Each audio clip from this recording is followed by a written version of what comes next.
ગુજરાત માધ્યમિક અને ઉચ્ચતર માધ્યમિક શિક્ષણ બોર્ડ જીએસઈબી દ્વારા ધોરણ 10ના વર્ષ 2025ના પરિણામો જાહેર કરવામાં આવ્યા છે।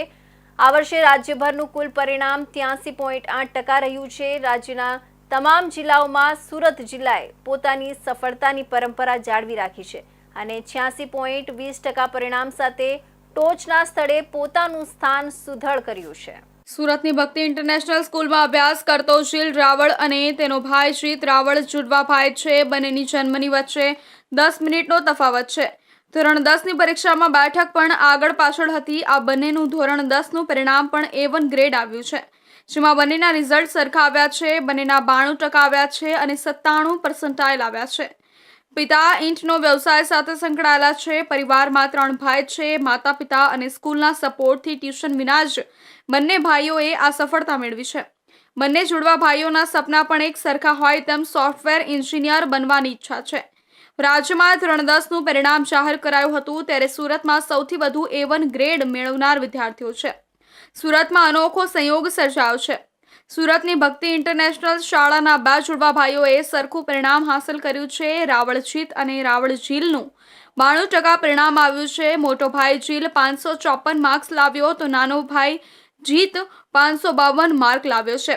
બંને ભાઈઓએ A1 ગ્રેડ સાથે પાસ થયા છે। બંને ભાઈઓ હવે સોફ્ટવેર એન્જિનિયર બનવા ઈચ્છી રહ્યા છે। 92% આવ્યો। એટલી મહેનત હતી? સારી હતી, સ્કૂલનો ઘણો યોગદાન હતું। તમે 2 ભાઈ જુડવા છો, બંનેનું પરિણામ એક સરખું આવ્યું છે, શું કહેશો આ બાબતે?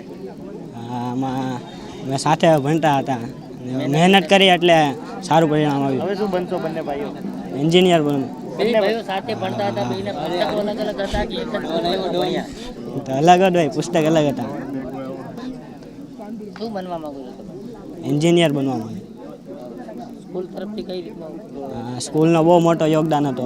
કોને શ્રેય આપશો તમારા બંને ભાઈઓના પરિણામ? અમારા સ્કૂલના જે શિક્ષકો હતા એમને બહુ અમને મહેનત કરાવવા માટે પ્રેરિત કર્યા। ભક્તિ ઇન્ટરનેશનલ સ્કૂલના 26 વિદ્યાર્થીઓએ A1 અને 56 વિદ્યાર્થીઓએ A2 ગ્રેડ મેળવી ઉત્કૃષ્ટ અને ઝળહળતું પરિણામ પ્રાપ્ત કરીને શાળા તેમજ પરિવારનું ગૌરવ વધાર્યું છે।